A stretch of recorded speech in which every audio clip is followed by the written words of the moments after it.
Masyarakat Indonesia memiliki IQ rata-rata terendah di Asia Tenggara. Ini adalah salah satu penyebab kenapa kita gampang banget diadu domba. Di negara Konoha, jurang perbedaan si miskin dan si kaya itu sangat tajam.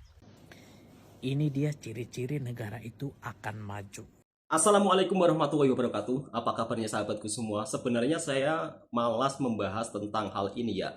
Tapi karena sering di kolom komentar banyak yang komentar toksik ketika saya melihatkan berita-berita yang fakta, ketika saya menceritakan hal yang sebenarnya, tapi anehnya mereka lebih percaya dengan berita yang hoak, berita yang hanya digula-gulakan saja, atau berita hanya sebatas untuk dimanis-manisin saja lah kalau dalam bahasa saya.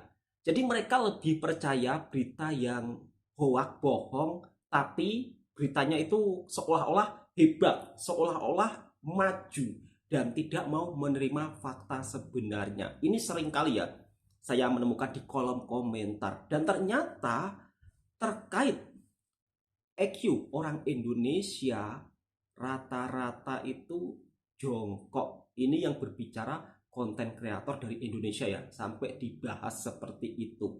Dan ini sangat disayangkan ya.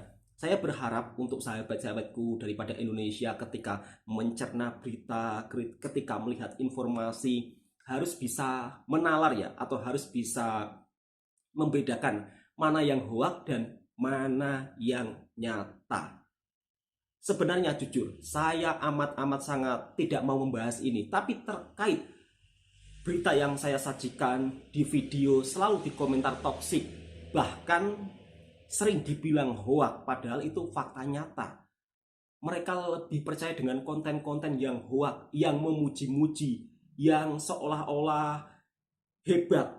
Tapi pada faktanya sebenarnya ada kekurangan di negara kita sendiri. Tapi kenapa masyarakatnya tidak mau menerima ketika dikritik, ketika diarahkan untuk hal yang baik, ketika diarahkan untuk mencontoh sesuatu yang positif? Dan anehnya, yang sering menjadi salah paham ya kan, orang-orang dari negara tetangga kita selalu menjadi korban ya kan. Orang seberang selalu mengatakan, katanya EQ orang Indonesia bla bla bla bla bla gitu. Padahal yang memviralkan tentang EQ orang Indonesia adalah konten kreator dari Indonesia sendiri, masyarakat dari Indonesia sendiri, bukan orang lain. Sehingga kalau ada negara tetangga kita ikut-ikutan, bukan salah mereka ya kan. Dan patutnya kita juga jangan mudah tersindir dengan EQ ya kan, EQ yang dikatakan rendah ya kan. Saya percaya tidak semuanya orang Indonesia EQ-nya rendah, tapi segelintir ada ya.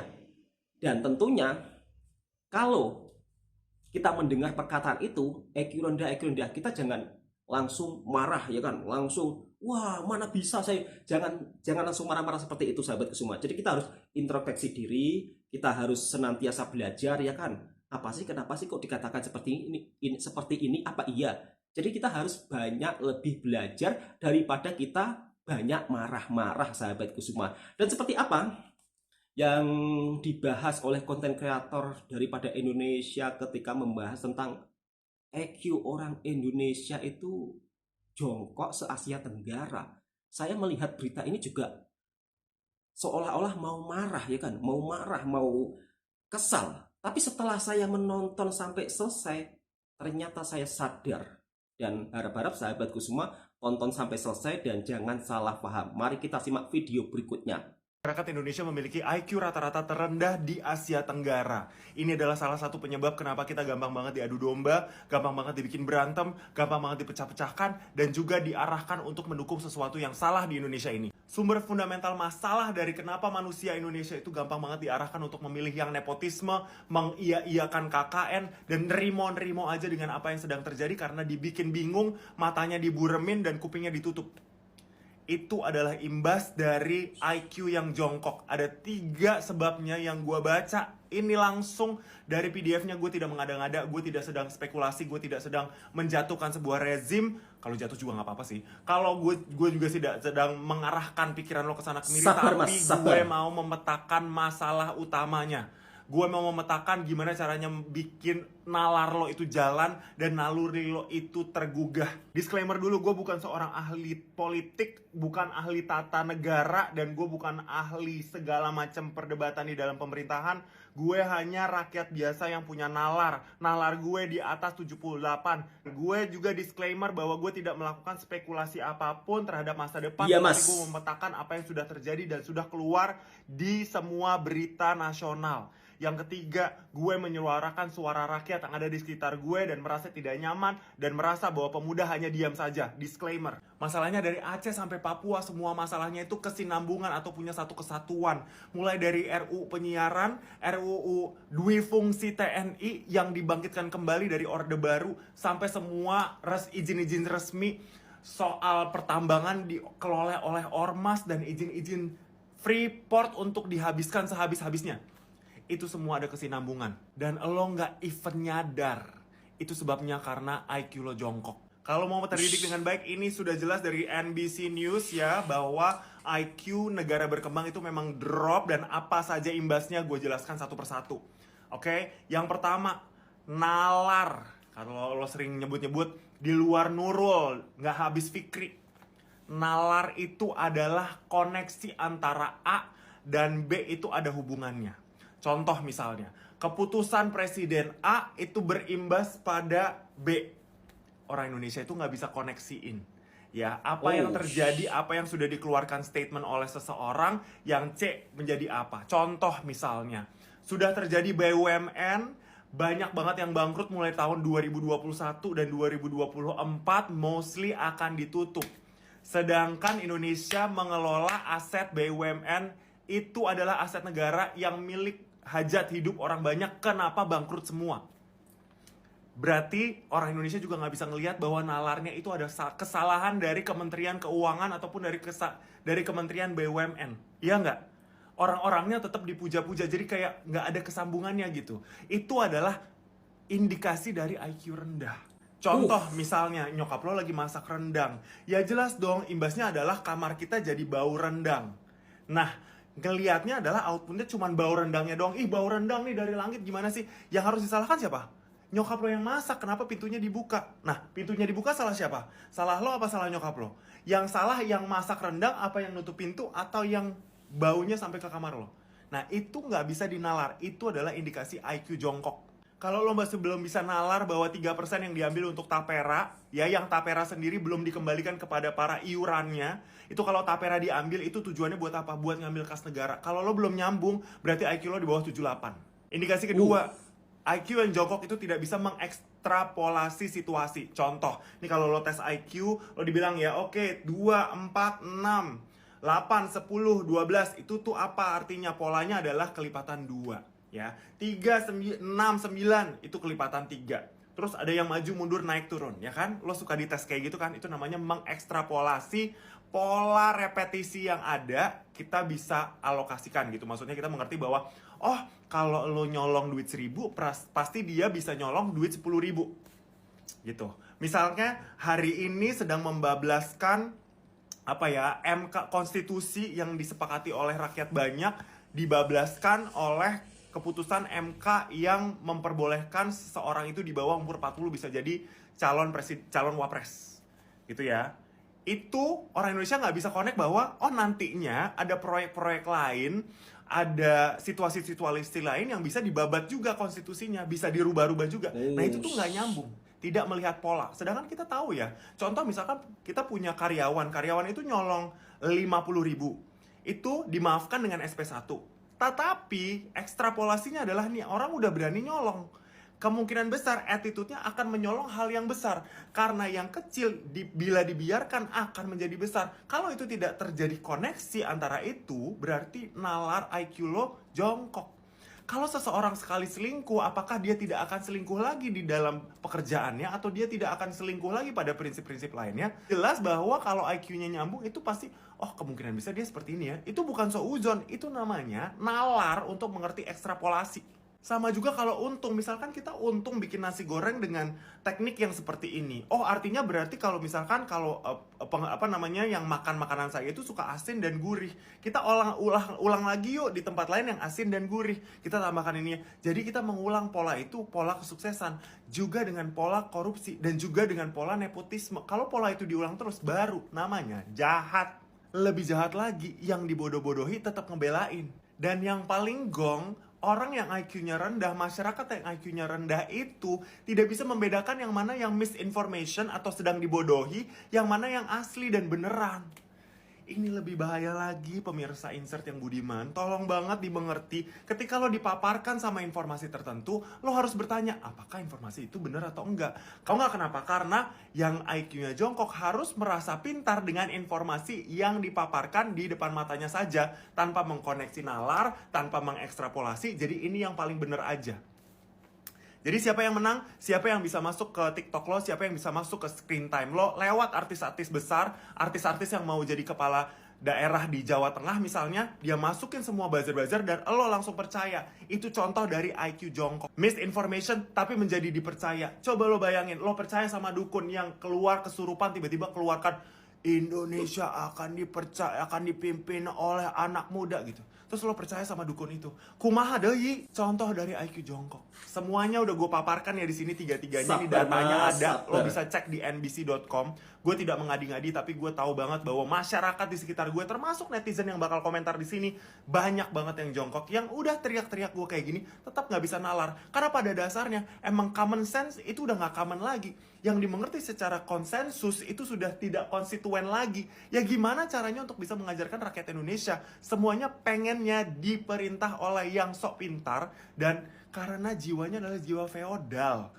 Ya, Divide et Impera. Gimana caranya memisahkan kita semua? Kitanya dipecah-pecah, dipotong-potong, semua disuruh benci sama gue, disuruh benci sama cendekia, ya, disuruh benci sama ilmuwan karena dianggap ilmuwan itu salah. Lo percaya sama seseorang yang ngasih duit lo aja, atau mungkin ngasih artis-artis yang lebih terkenal, silahkan. Karena pada dasarnya masyarakat Indonesia IQ-nya nggak dinaikin. Tujuannya elit politik biar tetap kaya, lo jatuh miskin. Untuk sahabat-sahabatku semua, video ini sebenarnya untuk edukasi. Jadi untuk sahabat-sahabatku jangan mudah tersinggung. Pada faktanya memang kebanyakan netizen kita, netizen Indonesia, sering digula-gulakan dengan berita sebuah kemajuan lah, berita yang seolah-olah sampai tidak ada kekurangannya, dan itu membuat mereka percaya 100%. Padahal di negara kita banyak kekurangan yang perlu diperbaiki. Tapi ketika ada konten kreator yang membahas tentang kekurangan di negara kita, justru seringkali mendapat hujatan atau mendapat kecaman. Ya karena mereka lebih percaya dengan konten gula-gula dibandingkan konten yang membicarakan kekurangan. Tapi mau nggak mau, kekurangan itu harus dibicarakan supaya kita juga bisa berbenah, supaya kita juga kedepannya bisa menjadi lebih baik untuk pembelajaran ya sahabat-sahabatku semua. Jadi kalau mungkin ada education content creator mengatakan EQ orang Indonesia rata-rata segini bla bla bla, jangan mudah tersinggung. Kita introspeksi diri ya kan. Oh, apakah iya? Berarti selama ini kita nggak sadar ya menelan berita yang seperti ini, ya kan? Menelan berita yang seperti itu tanpa kita cerna, tanpa kita sadari dulu, sehingga kita mudah percaya. Bahkan sama dukun saja juga percaya, disuruh ini, disuruh itu juga percaya. Ayo nak, bawa cari kembang ini, cari bunga ini, nanti kamu sembuh. Biasanya kalau berobat ke dukun kan seperti itu ya kan. Pasti sembuh dijamin. Dalam logikanya, kalau sakit ya kan, kalau kita pergi ke dukun nggak bakal sembuh. Pastinya kalau kita sakit harus pergi ke dokter, minum obat ya kan, bukan mencari ritual hal-hal lain. Dan anehnya, segelintir masyarakat Indonesia masih percaya hal-hal seperti itu. Itu menandakan bahwa EQ-nya agak kurang ya kan. Dan kemudian soal berita-berita yang hoax juga lebih percaya. Dan pada intinya, kalau ada yang mengatakan EQ kita kurang di atas rata-rata, kita nggak perlu marah, patutnya introspeksi diri sahabat-sahabatku semua. Dan seperti apa supaya negara kita menjadi negara yang maju seperti negara tetangga-tetangga lainnya? Pastinya kita harus simak video berikut pesanan dari salah satu konten kreator dari Indonesia juga ya, supaya kita juga bisa menelan berita yang fakta dan mana yang hoak. Kita simak video berikutnya. Di negara Konoha, jurang perbedaan si miskin dan si kaya itu sangat tajam. Jadi yang kaya kaya banget, yang miskin miskin banget, ya. Dan yang miskin sulit untuk merubah nasibnya. Kenapa? Ini pasti ada yang salah. Dan yang salah di sini tentu salah satunya dari negara. Ya, tentu banyak perspektif untuk memahami hal ini. Ya, dan saya mau bahas tentang pajak dan sistem pengupahan. Ya, pajak. Katanya di negara berkembang, ya, cenderung penerimaan pajak itu tidak adil. Karena banyak pengemplang pajak, banyak penipu pajak, baik dari korporasi atau perusahaan maupun dari individu yang memiliki hak sendiri, ya. Apabila penerimaan pajak itu kecil, ya, maka negara juga tidak punya uang untuk didistribusikan, untuk dibagikan, ya, kepada rakyat yang bisa mendongkrak perekonomian yang lebih besar. Ya, jadi ya itu karena negara nggak punya duit, jadi dia harus memajak rakyat, ya. Sementara di negara maju penerimaan pajak itu secara relatif, ya, jauh lebih tinggi. Semua dipajak, ya. Ya, semua dipajak. Tapi di negara maju distribusi APBN pajak ini, ya, ke masyarakat itu jauh lebih bertanggung jawab dan transparan, ya. Itu makanya mereka punya sistem yang kuat, kesehatan kuat, pendidikan kuat, transportasi kuat, penelitian kuat, semua kuat. Di negara Konoha semua abu-abu. Ya, tergantung. Sabar Mas. Itu dari sistem pajak. Kemudian adalah dari sistem pengupahan. Di negara maju, ya, pengupahan itu jauh lebih fair, adil. Kenapa? Karena buruh punya asosiasi yang kuat. Bisa suaranya itu dipakai mempengaruhi pemerintah untuk membuat kebijakan yang memihak kepada buruh. Di negara Konoha, buruh bisa dipecat semaunya. Ya kan? Bisa diupah semaunya. Ada yang mengupah 2 juta, 1 juta, 5 juta, ya. Meskipun ada aturannya, aturan. Ya. Dan di negara Konoha, buruh tidak punya suara. Kenapa? Banyak faktor lagi. Buruh suaranya itu terpecah. Kenapa? Ya kurang skill, mudah dimanipulasi, dibodoh-bodohi politisi, dan banyak aspek. Ada aspek agama, ada aspek ini. Jadi buruh itu nggak punya satu suara. Sehingga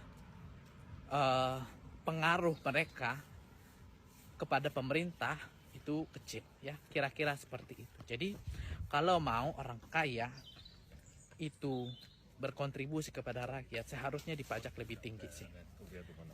Jadi buruh itu jangan diketakut-takuti ketika berdemo, ya, kira-kira seperti itu. Ini dia ciri-ciri negara itu akan maju, ya. Yang pertama, masyarakatnya secara umum tidak menerima suap politik, artinya serangan fajar. Jadi kalau ada calon pejabat, ya, politisi yang kasih duit itu tidak diterima, nah itu tandanya negara itu sudah akan maju. Kalau masyarakatnya secara umum masih terima duit serangan fajar, duit politik, itu suap, ya, negara itu percayalah akan sulit, bahkan kemungkinan besar tidak akan maju. Kenapa? Ini besar sekali artinya, karena masyarakat yang masih menganggap itu lumrah atau menerima itu, ya, dalam praktek sehari-hari pun bukan masyarakat yang jujur, bukan masyarakat, dan masyarakat yang tidak jujur tidak akan bisa menghasilkan sesuatu untuk membangun, entah itu produk, ya. Bayangkan kalau Anda buat barang tipu-tipu gitu, kemudian dijual dengan harga yang biasa tapi barangnya tipu gitu, gak mungkin kan rakyatnya maju, ya kan? Suntik vaksin tapi isinya tidak halal misalnya, atau suntik obat misalnya tapi isinya bukan obat. Coba lihat maksud saya ya, atau beli gas tapi gasnya malah meledak. Bisa dilihat. Jadi sepanjang masyarakat itu masih melumrahkan atau menormalisasi suap, masyarakat itu tidak akan pernah maju. Negara itu tidak akan pernah maju. Itulah yang menjadi masalah di beberapa negara berkembang. Ya, karena mereka mengira pemerintah yang akan memajukan mereka. Tidak. Yang memajukan masyarakat selain pemerintah tentunya yang bertugas menyediakan anggaran, tapi rakyat itu juga. Ya, karena pemerintah dapat duit dari rakyat. Ya, jadi kalau rakyatnya sudah paham akan hal ini, pasti negara itu maju, percayalah. Ya, karena rakyat tidak mungkin menghasilkan sesuatu yang baik, pendidikan yang baik, kesehatan yang baik, produk-produk yang baik, layanan yang baik, yang gak usah jauh-jauh. Kalau misalnya kalian berwisata ke suatu tempat, kemudian tempat itu menipu Anda, apa Anda senang? Kan enggak. Kalau Anda tidak senang, apa Anda ulang-ulangi lagi? Kan enggak. Pasti bangkrut kan lama-lama pariwisata itu. Kira-kira seperti itu. Jadi masyarakat itu kalau bisa memilih, membedakan, jangan bilang gampang itu. Kalau dia tidak bisa memilih mana yang baik, mana yang tidak baik, tidak akan maju masyarakat itu, percayalah. Oke, sahabat-sahabatku semua, baru saja kita menyimak sebuah video kritikan daripada konten kreator dari Indonesia ya. Sebenarnya masalah EQ bukan di atas rata-rata ini adalah hal yang sangat mengejutkan buat kita.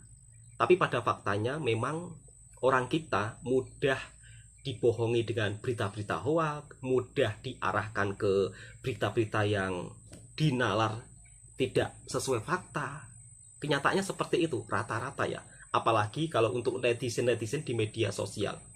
Saya sering mendapat komentar toksik-toksik, saya abaikan. Tapi kali ini saya sedikit menunjukkan apa yang terjadi, fakta sebenarnya ya. Jadi sahabat-sahabatku, jangan menelan mentah-mentah kalau ada orang yang berkomentar orang Indonesia rata-rata EQ-nya bukan di atas rata-rata. Kita jangan mudah tersulut, jangan mudah emosi, tapi kita perlu introspeksi diri apa yang kurang di dalam diri kita.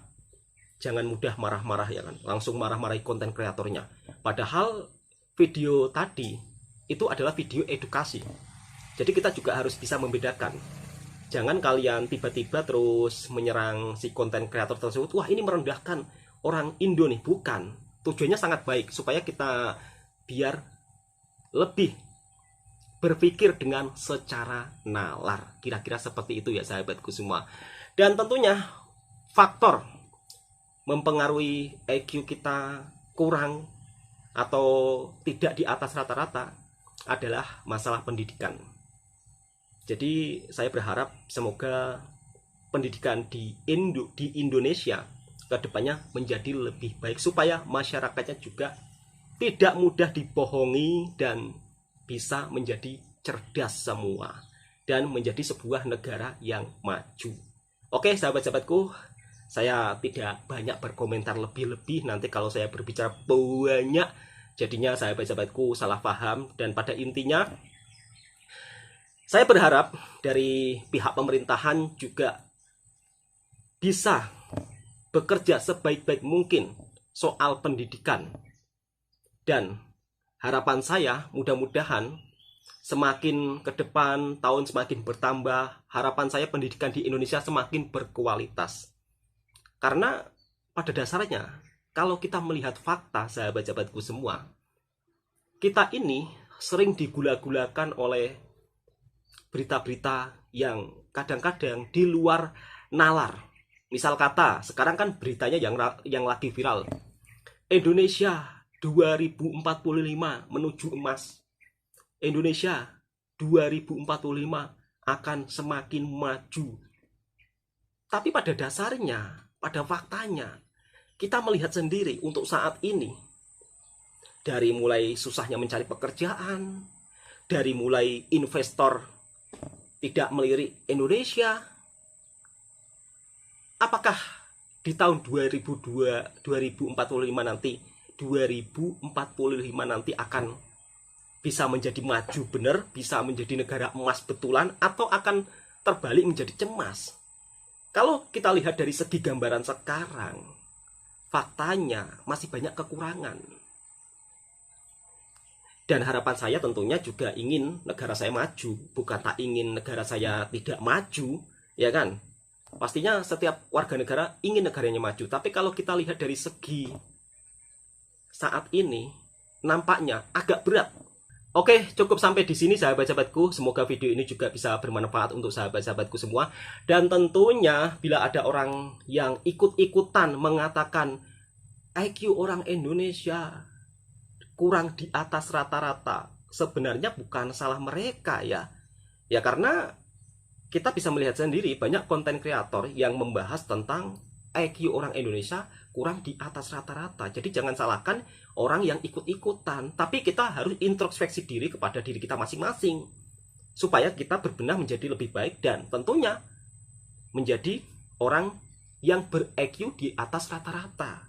Jadi tidak perlu menyalahkan siapapun. Kalau ada konten edukasi ya kita dengar saja. Meskipun kadang kejujuran itu pahit. Kejujuran itu pahit, tapi kita harus mengakuinya dan kita harus berbenah. Jangan maunya dipuji setinggi langit terus. Jangan. Karena kalau kita maunya dipuji terus, kita terbuai, akhirnya kita menjadi orang yang kurang berwawasan dan menjadi orang yang tidak mau belajar, malas akhirnya. Karena sudah terbuai dengan berita-berita kemajuan sehingga kita malas. Indonesia 2045 akan jadi negara maju. Malas, tidak mau membaca, tidak mau berpikir lebih jauh. Mungkin ada yang berkomentar, kamu sudah melakukan apa untuk kemajuan bangsa? Biasanya ada yang komentar seperti itu. Paling tidak sahabat-sahabatku, saya sudah melakukan langkah kecil ya. Dari saya menjadi seorang TKI di Malaysia. Jangan salah sangka, ya kan? Jangan salah anggap menjadi TKI juga menyumbang devisa untuk negara walaupun sedikit, tapi kan setidaknya ada andil untuk menyumbang negara. Kira-kira seperti itu ya. Oke. Cukup sampai di sini videonya dan tentunya video ini semoga bermanfaat untuk sahabatku semua. Assalamualaikum warahmatullahi wabarakatuh.